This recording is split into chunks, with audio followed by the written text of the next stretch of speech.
I've been watching a lot of gameplay footage from the new game Hogwarts Legacy, and I really fell in love with the character design of Mirabel Garlick, who is the professor of herbology in Hogwarts. Accio. Because I loved her design so much, I decided I wanted to try and cosplay her.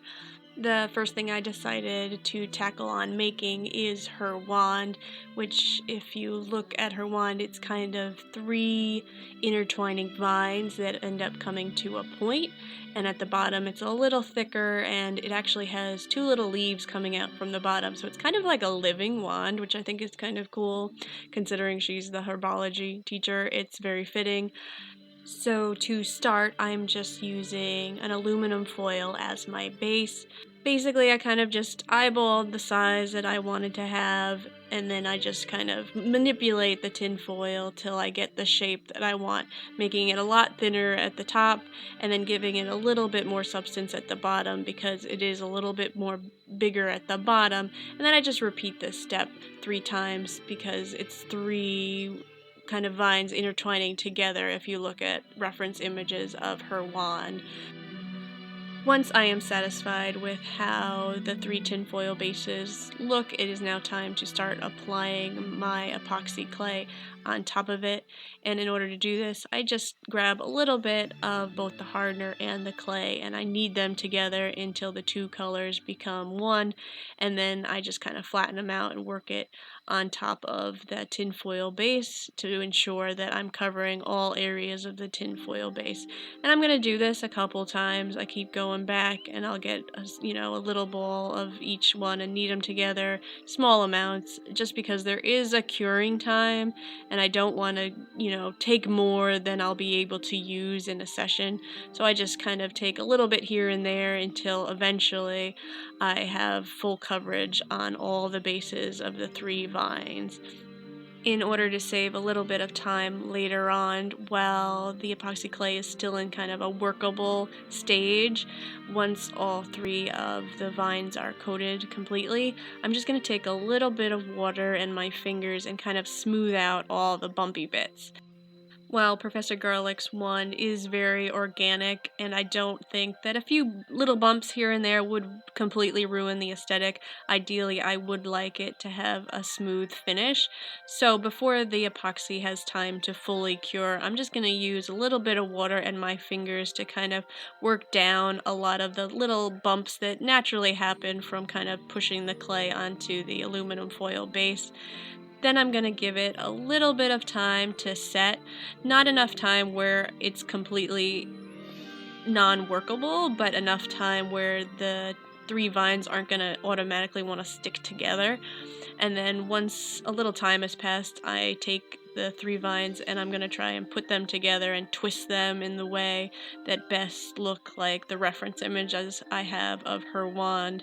And this was quite a little bit of trial and error for me, because the bottom of the base is more of like this unicorn horn twist you really get from twisting two pieces versus three. I couldn't quite figure out how to organically twist three pieces together without it looking like a braid.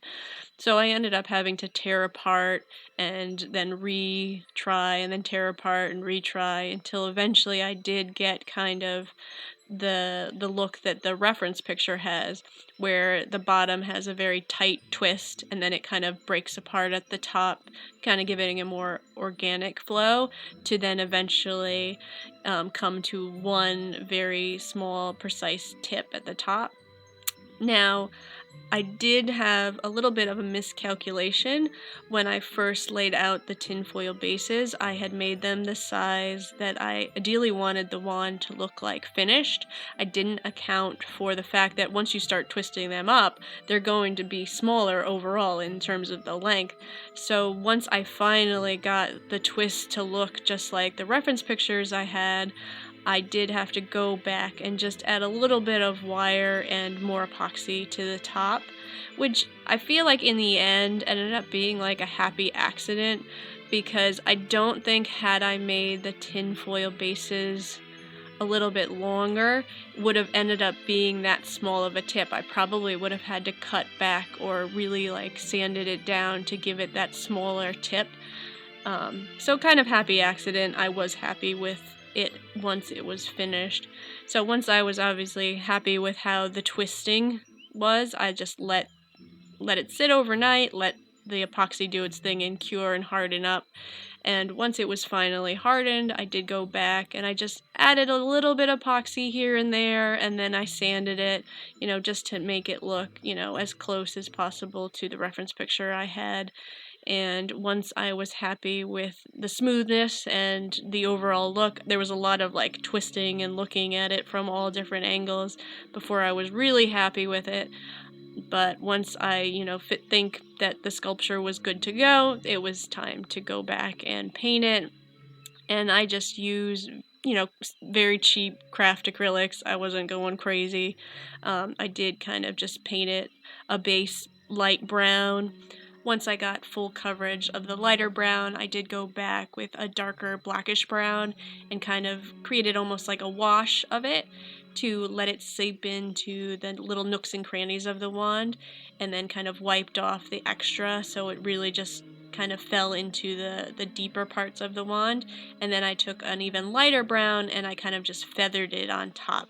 Once Professor Garlick's wand is all painted, one of the final steps is just to add the 2 little leaves that are growing from the base of the wand. I've grabbed 2 leaves from a fake floral arrangement and cut them down to a size that I thought would work best for the size of the wand, and then I just took my power drill and drilled 2 little pilot holes in the spots I wanted the leaves to go. Once I was satisfied with the placement of the 2 leaves, I did go back with a little drop of glue and just secured them into the wand itself. I really like the idea that the herbology teacher's wand, which is made out of wood, is still alive, and that maybe occasionally a little leaf pops up here and there and she has to go back and tend to it. As a herbology teacher, she tends to plants all the time, so of course, why not? Her own wand is a living plant and she has to take care of it. I think that's kind of a really neat concept. But anyway, once I do glue in the 2 leaves, the final step for this project is just to kind of give it a sealer coat of a matte finish spray paint. It just seals in the paint nice and good so I can handle it without worrying about the paint possibly wearing off. Reparo! And that is my completed Professor Garlick's wand.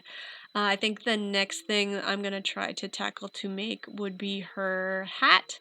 And then I like the idea of making one of the large plotted plants, preferably the one that's like a Venus flytrap. I can't remember the name offhand, but as a large prop. But anyway, thank you so much for watching, and until the next video, bye-bye!